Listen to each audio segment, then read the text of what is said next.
올해 들어서 이제 예배에 대한 말씀을 살펴보고 있는데요. 사람은 예배를 위해서 지음받았고 예배를 위해서 부름받은, 즉 구원받았다라는 것을 분명히 되새겨 보았죠. 그래서 지음받을 때부터 예배를 위해 지음받았기 때문에 예배가 무엇인지를 살펴볼 때 창조의 이야기를 살펴보았습니다. 창조의 현장에서는 어떤 제사가 먼저 있었던 것도 아니고 그때의 예배는 곧 삶이었다라는 것이죠. 그런데 어떤 삶이 하나님께 예배가 되느냐? 창조의 원리 그대로 하나님은 말씀하시고 거기에 순종함으로 인해서 말씀이 그대로 되어지는 것이 하나님 보시기에 좋은 것이었고 그것이 바로 예배다라는 부분을 분명히 되새겨 보았습니다. 그런데 타락하면서, 즉 죄가 들어오게 되었는데 그때부터는 삶이 예배가 되는 것이 불가능해졌죠. 왜냐하면 타락이라는 것 자체가 하나님 말씀 명령에 대한 불순종이었습니다. 그래서 이제 불순종하게 된 사람은 하나님 뜻에 온전히 순종하지 못하니 삶이 곧 예배가 되는 것은 사람의 힘으로는 불가능해졌습니다. 그래서 이것을 회복하기 위해서 주신 방법이 구약 성경을 보면 제사인데, 구약 성경에서 보여주는 그 제사는 제사 자체가 삶이 곧 예배가 되는 회복의 유일한 길이 아니라 그림자로서 바로 예수 그리스도를 보여준 것임을 우리는 지난주에 되새겨 보았습니다. 예수님은 제사가 하나님 앞에 드려질 수 있기 위해서 세워지는 제사장이시고 또 자기 자신을 제물로 드리셔서 단번에 영원한 속죄를 이루신 구약의 모든 제사를 영원히 성취하신 분이시죠. 그래서 구약의 제사, 우리로 하여금 삶이 예배가 되는 회복의 길, 회복의 방법으로 주신 제사는 예수 그리스도였으며 오늘날 교회는 예수 그리스도로 말미암아서 예수 그리스도를 인하여서 삶이 곧 예배가 되는 은혜를 누리게 되었다라는 것을 지난주에 되새겨 보았습니다. 그러면 예수 그리스도 안에서 삶이 예배가 되는 그것은 어떤 특징이 있는가라는 부분을 예배에 대한 예수님의 가르침을 살펴봄으로 인해서 오늘 짚어보고자 합니다. 오늘 본문은 사마리아 여인과 예수님과의 대화 내용인데요. 4장 전체를 봐야 되지만 앞부분부터 쭉 봐야 되지만 사마리아 여인과 대화의 이 절정이라고 할 수 있는, 핵심이라고 할 수 있는 부분만 오늘 우리가 봉독했습니다. 예수님과 사마리아 여인과의 대화의 핵심은 바로 예배에 대한 것입니다. 예배에 대한 가르침이죠. 예수님은 누구에게 참된 예배에 대해서 가르쳐 주셨는가? 본문을 우리가 잘 아는 대로 사마리아 여인인데 사마리아 여인에게만 가르치시느냐, 아니면 사마리아 여인과 같은 이에게 참된 예배가 무엇인지를 가르쳐 주시느냐라는 것이죠. 성경은 딱 한 사람에게만 쓰여진 것은 아니죠. 그 사람을 통해서 모든 사람에게 진리를 가르쳐 주는 것입니다. 그러므로 사마리아 여인과 같은 사람에게도 예수님의 이 가르침이 여전히 효력이 있음을 우리는 잊지 말아야 됩니다. 그러면 본문에 등장한 사마리아 여인은 어떤 사람일까요? 여러분, 사마리아 여인은 어떤 사람이에요? 본문에서 보여주는 사마리아 여인은 부족함이 있고 아픔이 있는 사람입니다. 여인인데 남자와 지금 사는데 남편이 아니에요. 그리고 이전에 같이 살았던 남자들이 5이나 더 있는데 그들을 남편이라고 말할 수도 없어요. 고대 사회의 문화를 따져보면 남성 중심의 사회였기 때문에 여자가 혼자서 경제활동이나 이런 활동을 해서 살아간다는 게 매우 어렵습니다. 남자가 필요하다라는 것이죠. 이 여인은 음탕에서 남편을 5이나 두었거나 현재도 남자랑 같이 사는 게 아니라 고대 사회의 구조상 남자와 함께 해야만 사회활동, 그 안에서 이루어지는 경제활동 등이 가능하기 때문에 남자와 사는데, 이 지금 살고 있는 남자도 정식 결혼 관계가 아닌 거죠. 그러나 남자가 필요하다 보니까 지금 함께 하게 된 것이죠. 그러니 이 여인은 인정받지 못하고 외면당하는 부족함과 아픔이 있는 그런 여인인 것입니다. 사람이 언제 예수님을 찾느냐? 자신의 부족함, 자신의 아픔이 깨달아질 때입니다. 자기에게 부족함이 없고 아픔이 없으면 사람은 예수님을 정말로 찾지 않습니다. 기독교 문화에서 자라서 교회 활동은 할지 모르지만 정말로 예수님을 찾느냐? 찾지 않습니다. 부족한 게 있어야, 더 나아가서 아픔이 있을 때야 예수님을 찾게 되는 거죠. 오늘 본문의 여인도 마찬가지입니다. 예수님은 이런 사람에게 찾아가시고 심지어 구걸하시듯이 도리어 예수님이 다가오셔서 예배에 대한 열망, 예수님에 대한 그 열망을 가진 사람에게 예배를 가르쳐 주시더라라는 것이죠.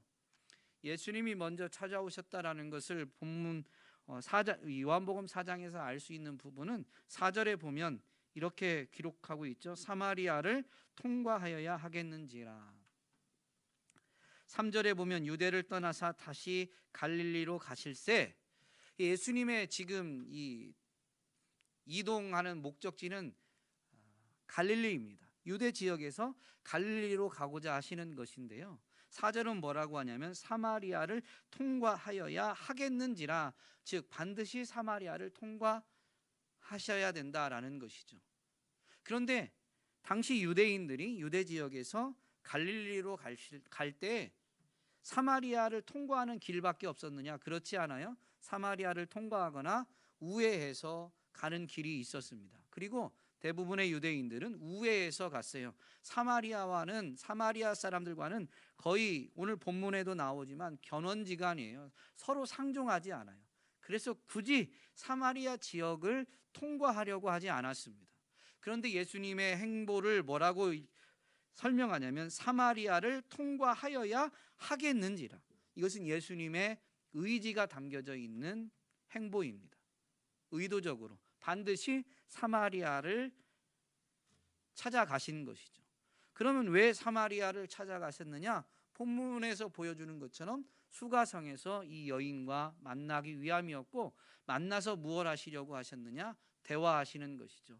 대화의 내용을 보면 예배에 대한 열망이 있는 이 여인에게, 그러나 참된 예배가 무엇인지 알지는 못하고 있는 이들에게 예배에 대해서, 참된 예배에 대해서 가르쳐 주시고자 함입니다. 여러분, 여기서 우리가 붙잡아야 될 게 있는데요. 예수님이 가르치시는 가르침을 누가 받느냐? 목사의 설교 말고요. 이 가르침을 누가 받느냐? 예배에 대한 열망이 있는 사람만 예수님의 가르침을 받습니다. 예배에 대한 열망이 없으면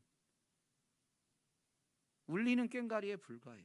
목사의 설교도 하나의 그냥 지나가는 소리에 불과하고, 그것이 나를 위한 가르침이 되지 않아요. 예배에 대한 열망이 있는 사람만 참된 예배에 대한 가르침이 주님의 가르침으로 들려지게 되는 것입니다.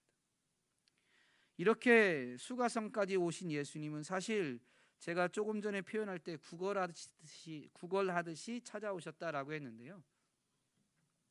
7절에 보면 사마리아 여자 한 사람이 물을 길러 올 때 예수님은 이 여인과 대화를 하기 위해서 물을 좀 달라라고 요청합니다.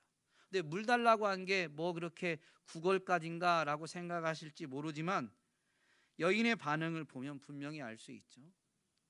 사마리아 여자가 이르되 당신은 유대인으로서 어찌하여 사마리아 여자인 나에게 물을 달라 하나이까? 그러면서 당시 보편적 상황에 대해서 설명하는데, 이는 유대인이 사마리아인과 상종하지 아니함이러라. 유대인들은 사마리아인과 상종하지 않았습니다. 그런데 지금 예수님은 굳이 사마리아 여자에게 물을 달라고 하는 것이죠. 물이 필요해서가 아닙니다. 제자들은 지금 8절에 보면 제자들이 먹을 것을 구하려고 마을로 들어갔어요. 그러니 예수님이 사마리아인과 상종하지 않아도 조금만 기다리면 제자들이 먹을 것과 마실 것을 분명히 구해서 올 겁니다. 제자들이 돌아올 때까지 예수님이 물이 없으면 쓰러질 것 같아서 지금 우물에 온 여자한테 물 좀 달라고 요청했겠어요? 그렇지 않습니다. 만약에 정말로 물이 없어서 쓰러질 것 같았으면 이 사마리아 여자가 오기 전에라도 어떻게든 우물을 구하려고 애를 쓰셨을 것이고, 또 사마리아 여인에게 물 좀 달라라고 할 때 정말로 이 시급함에 대해서 묘사했을 것인데 그런 설명이 없고, 또 사마리아 여인이 물을 줬는지 물을 예수님이 마셨는지에 대한 기록이 없어요. 핵심 사항이 아닌 겁니다. 그 지금 물을 달라라고 예수님이 말을 건넨 진짜 의도는 물을 얻어먹는 데 있는 것이 아니다라는 것이죠. 예수님은 대화를 위해서 직접 찾아오셨고 물 좀 달라라고 하면서 예수님이 요청, 조금 더 극단적인 표현을 제가 썼지만 구걸하시는 거예요. 예수님이 필요한 것처럼. 그러면서 이제 이 여인과 대화가 시작되고 대화가 진행되는데, 그 대화가 진행되면서 여인은 예수님이 특별한 분이다라는 걸 깨닫게 되죠. 오늘 우리가 읽은 본문대로 여자가 이르되 주여 내가 보니 선지자로소이다. 남편에 관련된 이야기가 예수님이 말씀하시자 자기는 말도 하지 않았는데 모든 걸 알고 계시니까 예수님은 선지자라고 생각된 것입니다. 근데 이 말, 내가 보니까 선지자시네요 라고 말하는데 예수님의 선지자라고 느꼈다면, 생각되었다면 이 여자가 이어지는 말이 20절에 있는데요. 우리 조상들은 이 산에서 예배하였는데 당신들의 말은 예배할 곳이 예루살렘에 있다 하더이다. 뭐가 맞습니까? 라고 묻는 거죠. 이 산에서 예배하는 게 진짜 예배입니까? 예루살렘에서 예배하는 게 진짜 예배입니까? 라는 질문인 거예요. 선지자한테 묻는 거죠. 이것은 무엇을 보여주냐면 이 여인이 예배에 대해서 열망을 갖고 있었다. 참된 예배에 대해서 알고자 하는 그런 열망을 가지고 있었다라는 것을 보여주는 것입니다. 드디어 여인이 먼저 예배에 대해서 입을 열자, 그 열망을 표현하자 예수님이 이제 예배에 대한 가르침, 이 모든 수가성에 찾아오시고 물을 구걸하시면서 여인과 대화하신 그 목적을 이제 예수님이 이제 직접 말씀하시는데, 예배에 대한 가르침이죠. 예수님이 가르치신 가르침을 보면 22절에 이렇게 말씀하십니다. 너희는 알지 못하는 것을 예배한다. 지금 예배에 대해서 묻는 여인에게 이 산에서 드리는 예배가 참된 예배입니까? 예루살렘에서, 유대인들이 말한 대로 예루살렘에서 드리는 예배가 참된 예배입니까? 라고 이렇게 묻는 그 말에 예수님이 뭐라고 말씀하시냐면 여인한테 너희는 알지 못하는 것을 예배한다 라고 말씀하십니다. 그러면 이 말씀은 무슨 말씀이냐면 예배에 있어서 핵심은 장소가 아니라 예배의 대상이다 라는 말씀인 것입니다. 21절에 보면 여자여 내 말을 믿으라. 이 산에서도 말고 예루살렘에서도 말고 너희가 아버지께 예배할 때가 이르리라. 너는 지금 여기서 예배드리는 게 참된 예배입니까? 유대인들이 말하는 대로 예루살렘에서 드리는 것이 참된 예배입니까? 이렇게 묻는데 여자여 내 말을 믿어라. 이 산에서도 말고 예루살렘에서도 말고 아버지께 예배할 때가 이를 것이다. 너희는 알지 못하는 걸 예배한다. 장소가 아니라 아버지께 예배하는 것이다 라는 걸 분명히 밝혀주신 것이죠. 더군다나 하나님을 예배하는 건데 그 하나님이 아버지시다라는 것을 예수님은 지금 말씀하고 계신 거예요. 그러니 예배의 대상이 핵심이고 예배의 대해서도 알아야 된다라는 거예요.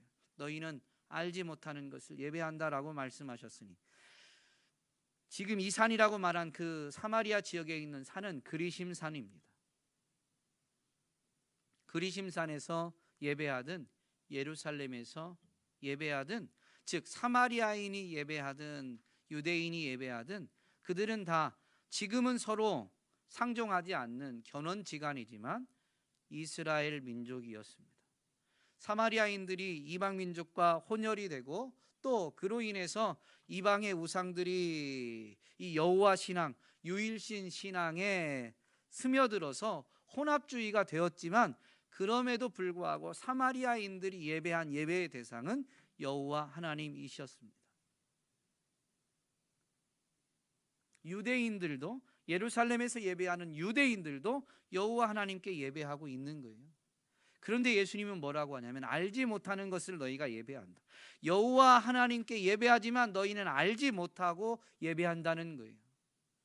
장소가 중요한 게 아니고 예배의 대상이 중요한데 그 예배의 대상에 대해서도 너희가 지금 알지 못하고 예배한다라고 말씀하시는 것이죠. 이렇게 말씀하신 예수님이 이어서 분명히 참된 예배에 대해서 설명하시는데 23절에 보면 아버지께 참되게 예배하는 자들은 영과 진리로 예배할 때가 오나니 곧 이때라. 아버지께서는 자기에게 이렇게, 즉 영과 진리로 예배하는 자들을 찾으시느니라. 그러므로 이제 예배에 대해서 가르쳐 주죠. 하나님은 영이시니 예배의 대상인 그 하나님이 우리의 아버지이신 것도 알아야 되지만 그분이 영이시다라는 걸 분명히 알아야 되는 거예요. 그러면 영과 진리로 예배하게 되어 있습니다. 기도에 대해서 말씀을 증거할 때 분명히 말씀드렸죠. 기도에 있어서 제일 중요한 게 뭐예요? 올바른 기도를 하는 데 있어서 제일 중요한 건 기도의 자세나 기도의 내용이 아니라 누구에게 기도하느냐, 기도의 대상이다라고 분명히 말씀드렸습니다. 왜냐하면 기도의 대상에 따라서 기도의 방법이, 기도의 내용이 달라지게 되어 있어요. 기도의 방법, 기도의 태도, 기도의 내용이 기도의 대상에 의해서 결정되는 것입니다. 예배도 마찬가지예요. 하나님이 영이시기 때문에 이 산에서도 말고 예루살렘에서도 말고 영과 진리로 예배해야 된다라는 것입니다.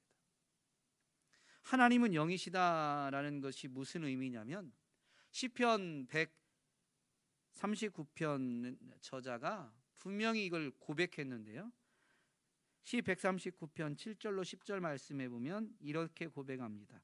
내가 주의 영을 떠나 어디로 가며 주의 앞에서 어디로 피하리이까. 그러니까 주의 영과 주님이 사실은 같은 거예요. 주님이, 하나님이 영이시기 때문에. 그런데 주의 영을 피하거나 주의 영을 떠나서 어디로도 갈 수 없어요. 이어지는 고백은 내가 하늘에 올라갈지라도 거기 계시며 수월에 내 자리를 펼지라도 거기 계시니이다. 내가 새벽 날개를 치며 바다 끝에 가서 거주할지라도 거기서도 주의 손이 나를 인도하시며 주의 오른손이 나를 붙드시리이다 라고 시편 기자가 고백하죠.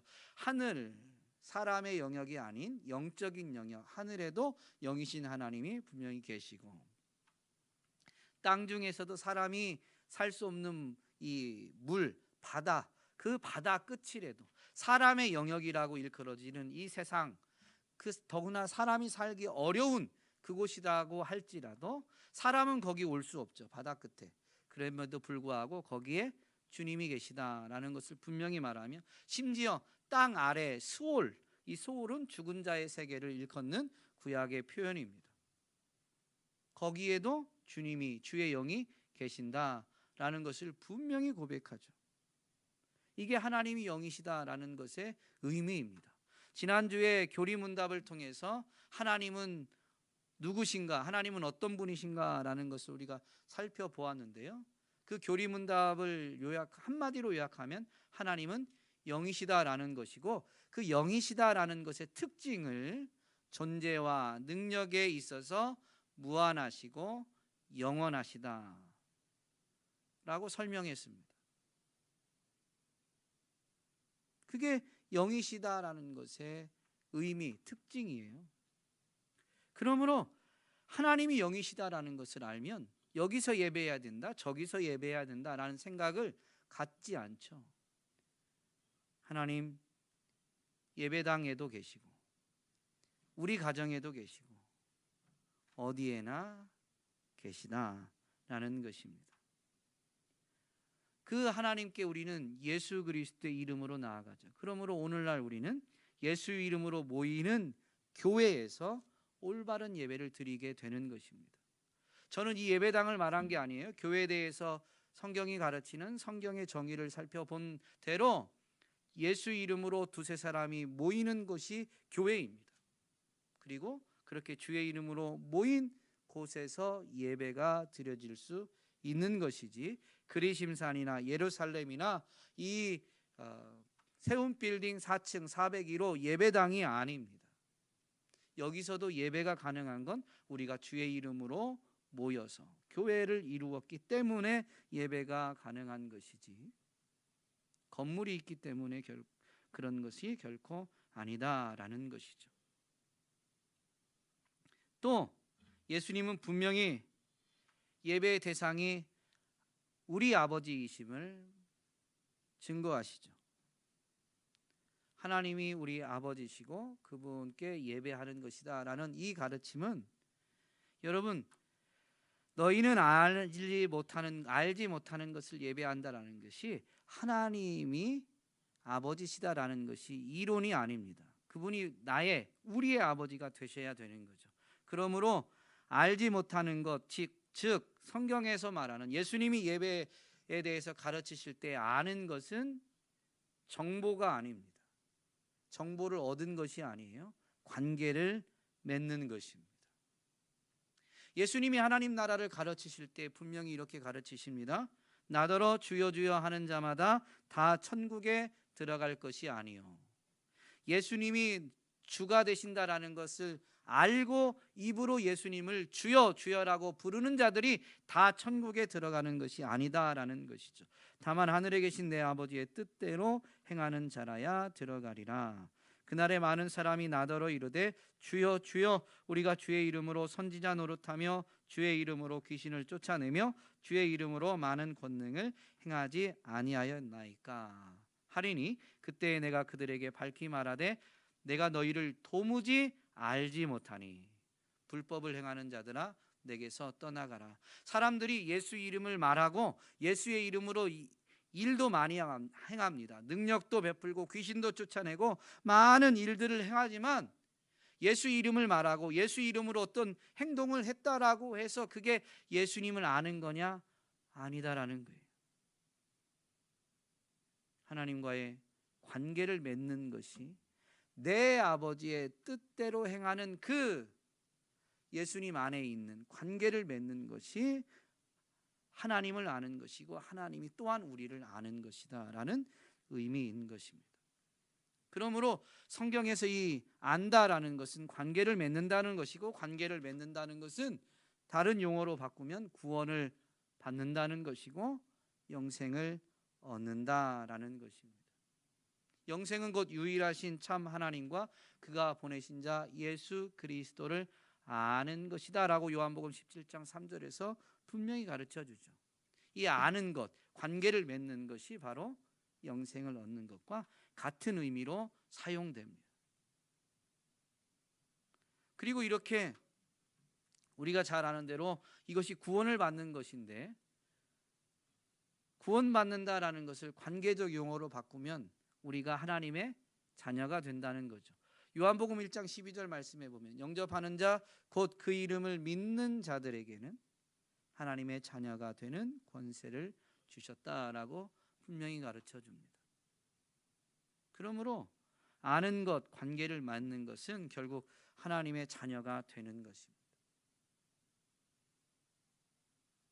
여러분, 자녀는 부모를 닮는 게 마땅한 거예요. 심지어 육신의 경우 육신의 부모님을 닮을 때요, 자녀들은 안 좋은 것도 닮아요. 닮지 말라고 해도 닮아요. 이게 자연스러운 것, 이게 당연한 거예요. 어떤 말을 했느냐 중요하지 않다라는 게 아니지만, 그 말을 했다고 해서, 어떤 행동을 했다고 해서 그것이 하나님을 아는 것이다 라는 게 아닙니다. 하나님을 닮고 있느냐, 그게 하나님을 아는 것이고 하나님과 관계를 맺은 것이고 구원을 받은 것이다 라는 분명한 증거인 것입니다. 너희는 알지 못하는 것을 예배한다 라고 말씀하신 예수님이 예배에 대해서 가르치면서 분명히 이렇게 이어서 말씀하셨습니다. 우리는 아는 것을 예배한다. 이때 우리는 누구를 가리킬까요? 사마리아 여인이 지금 이 예수님의 말씀을 들을 때는 유대인이라고 생각했겠지만 유대인이 아닙니다. 왜냐하면 앞에 설명했잖아요. 이 산에서도 아니고 예루살렘에서도 아니다. 당시의 유대인들은 예루살렘에서 예배해야 된다, 예루살렘에서 드리는 예배가 참된 예배다라고 생각했는데 예수님은 그것도 아니다라고 지금 말씀하셨거든요. 그러므로 예수님이 우리는 아는 것을 예배한다라고 할 때 우리는 유대인을 가리키는, 유대 공동체를 가리키는 게 아닙니다. 바로 예수님과 예수님을 믿는 사람들을 합쳐서 우리라고 지금 말씀하시는 것이죠. 당장에는 지금은 없지만 이제 먹을 것을 구해서 올 예수님의 제자들을 의미하는 것입니다. 우리는 아는 것을 예배한다라고 했는데요, 무엇을 아는 걸까요? 예수님을 믿는 사람들은 무엇을 알아요? 오늘 본문에 있는 설명대로 하면 이어서 나오죠. 너희는 알지 못하는 것을 예배하고 우리는 아는 것을 예배하노니, 그 아는 게 뭐냐면 구원이 유대인에게서 난다라는 것입니다. 지금 우리라는 것은 유대인들을 가리키는 게 아니라면 구원이 유대인에게서 난다라는 의미는 무슨 의미일까요?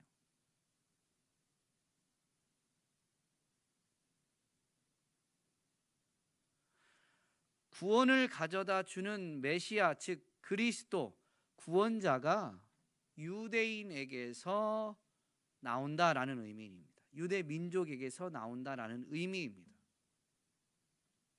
그리고 그 구원자를 통해서 구원을 받아야 하나님이 영이시다라는 것을 알고, 하나님을 알아야 참된 예배를 안다라는 의미인 것입니다. 또한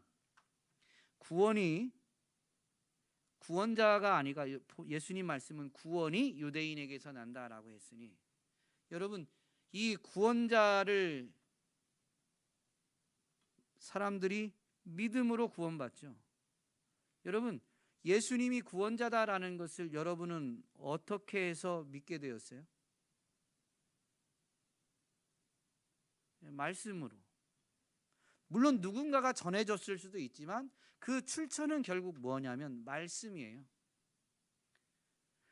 구원이 유대인에게서 난다라는 것은 말씀이 유대인에게 맡겨졌다. 이 성경이, 기록된 말씀, 성경이 유대인에게서 나온다라는 의미입니다.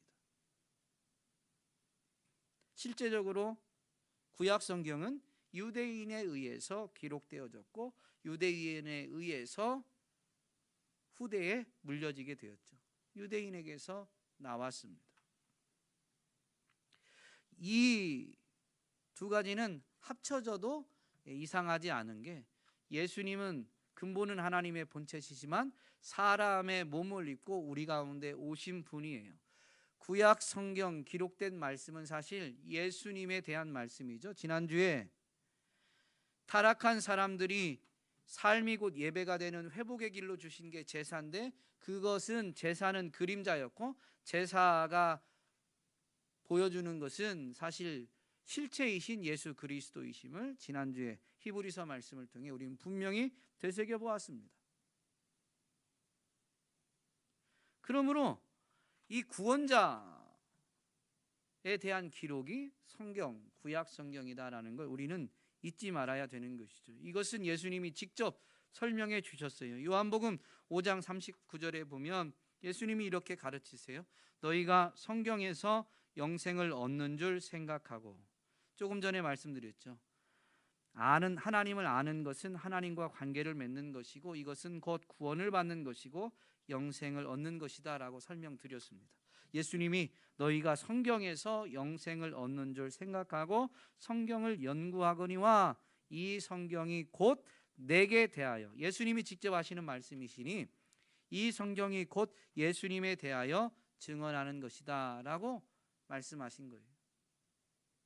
성경은, 이 말씀을 하실 때 신약 성경은 아직 기록되지 않았어요.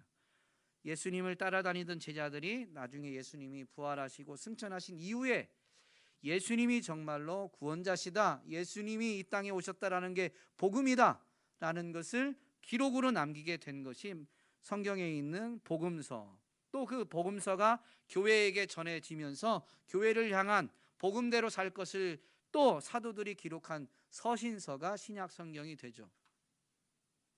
그러니 예수님이 이 말씀하실 때에는 성경은 아직, 신약 성경은 이루어지지 않았어요. 예수님이 말씀하시는 성경은 구약 성경입니다. 그런데 구약 성경에 예수라는 이름이 안 나오지만 분명한 것은 여러 가지 상징, 여러 가지 이 예표를 통해서 예수님에 대해서 증언하고 있는 거예요. 유대인들은 분명히 이 성경을 받았지만 유대인들은 아는 것을 예배할까요? 분명히 예수님은 아는 것이 뭐냐면 구원이 유대인에게서 난다는 거지 모든 유대인이 이걸 알고 있다고 말씀하신 게 아닙니다. 가장 결정적인 증거가 뭐냐면 그들은 예수 그리스도를 십자가에 못 박았습니다. 그들은 여전히 예루살렘에서 예배하는 것이 옳다라고 여겼습니다. 그리심산도 아니고 예루살렘도 아닌 예수 이름으로 어디서든 예배가 가능한데 그들은 성경을 받았음에도 불구하고 알지 못했다라는 것이죠. 여러분은 예수님을 바로 알고 있습니까? 하나님을 바로 알고 있습니까? 그래서 그 아는 것으로 인해서 온전히 예배하고 있습니까? 정말로 하나님을 알고 예수님을 알고 하나님을 알아서 예배한다면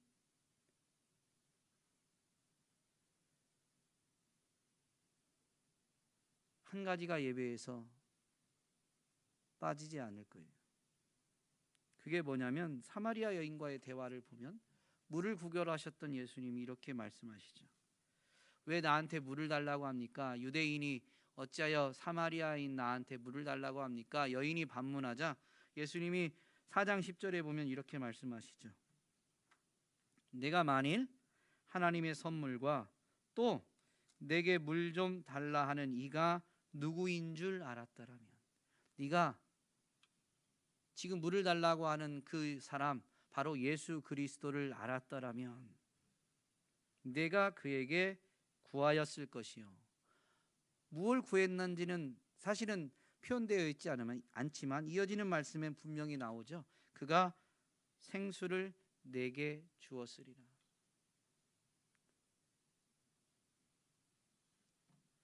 지금 육신적으로 목말라서 물을 필요로 하는 것처럼 예수님이 찾아왔지만 사실은 예수님이 누구인 줄 알면 육신의 목마름이 아니라 배에서 솟아나오는 생수가 되는, 그래서 다시는 목마르지 않아서 물을 기르러 오지 않아도 되는 그 영혼의 생수를 구했을 것이다 라는 의미입니다. 그러면 예수님은 어떻게 한다고요? 그가 바로 그 배에서 솟아나는 영혼의 생수를 주었을 것이다. 여러분, 이 배에서 솟아나는 이 생수, 영혼의 생수가 무엇일까요? 요한복음 7장에 보면 분명히 예수님이 나를 믿는 사람은 성경의 이름과 같이 그 배에서 생수의 강이 흘러나오리라 라고 말씀하시는데, 요한복음 7장 39절에서는 이렇게 설명을 덧붙입니다. 이는 예수를 믿는 사람이 받게 될 성령을 가리킴이라. 예수님이 생수의 강, 생수를 말씀하셨는데 그것이 곧 성령을 가리키는 것임을 성경은 우리에게 가르쳐 줍니다. 그러므로 예수님이 누구이신 줄 아는 사람은 예수님께 생수를, 즉 성령을 구했을 것이다 라는 것입니다. 오늘 예수님이 누구이신 줄 알고, 그래서 하나님이 누구이신 줄 아는 사람들, 그래서 하나님을 온전히 예배하는 사람들은 반드시 이것을 간구하게 되는데 성령을 간구합니다. 다른 게 아니라 성령을 간구한다는 거예요. 다른 것은 아예 구하지 말라라는 의미는 아닙니다. 상황에 따라서 여러 가지 것들이 구해질 수도 있지만 빠지지 않는 것, 정말 구해야 되는 것을 구하게 되는데 그게 뭐냐? 성령님이라는 거예요. 하나님 이런 문제도 해결해 주세요. 하나님 저 어떻게 해주세요. 저 이번에 어떤 문제가 있는데 하나님 도와주세요 라고 기도할 수 있어요. 그런데 그 모든 것보다 정말로 구하게 되는 게 있는데, 예수님을 바로 알면 구하게 되는 게 있는데 그건 바로 성령님이다라는 것이죠. 구원이 유대인에게서 난다, 즉 기록된 말씀을 통해서 우리가 알게 된 게 뭐예요? 하나님이 보내신 독생자 예수께서 우리와 같은 사람이 되셔서 우리의 죄를 대신 담당하심으로 인해서 우리를 대신하여 형벌을 받으셨고, 우리는 그 예수님을 믿기만 하면 죄사함을 받고 의롭다고 인정함을 받아 하나님의 자녀로서 살아가게 된다라는 것입니다. 이게 성경이 예수님에 대해서 가르치면서 그것을 아는 사람들, 즉 그것을 알아서 믿음으로 하나님과 관계를 맺는 하나님의 자녀가 되는 것을 의미합니다. 이게 아는 거예요, 이게. 그리고 이걸 아는 사람, 즉 그 하나님의 자녀가 된 사람은 하나님께 다른 걸 구하는 게 아니라 성령을 구하게 된다라는 것이죠.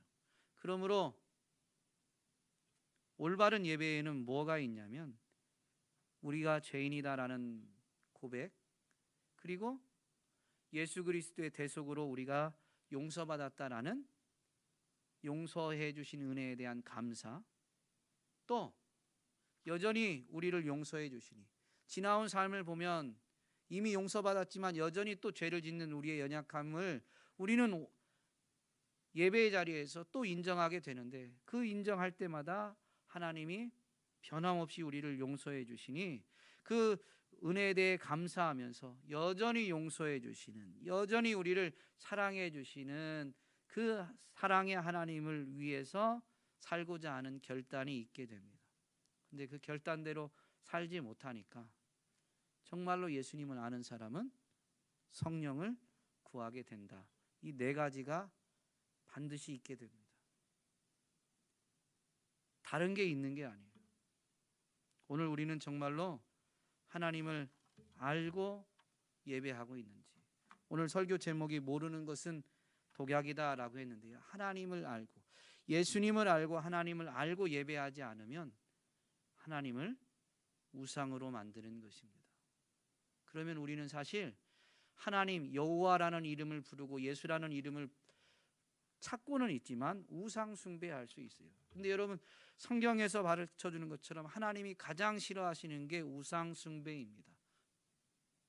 하나님이 가장 싫어하는 게 우상 숭배인데 하나님을 우상으로 만들어 버리니 이것은, 모르고 예배하는 것은 엄밀히 말하면 독약을 먹는 거예요. 독약.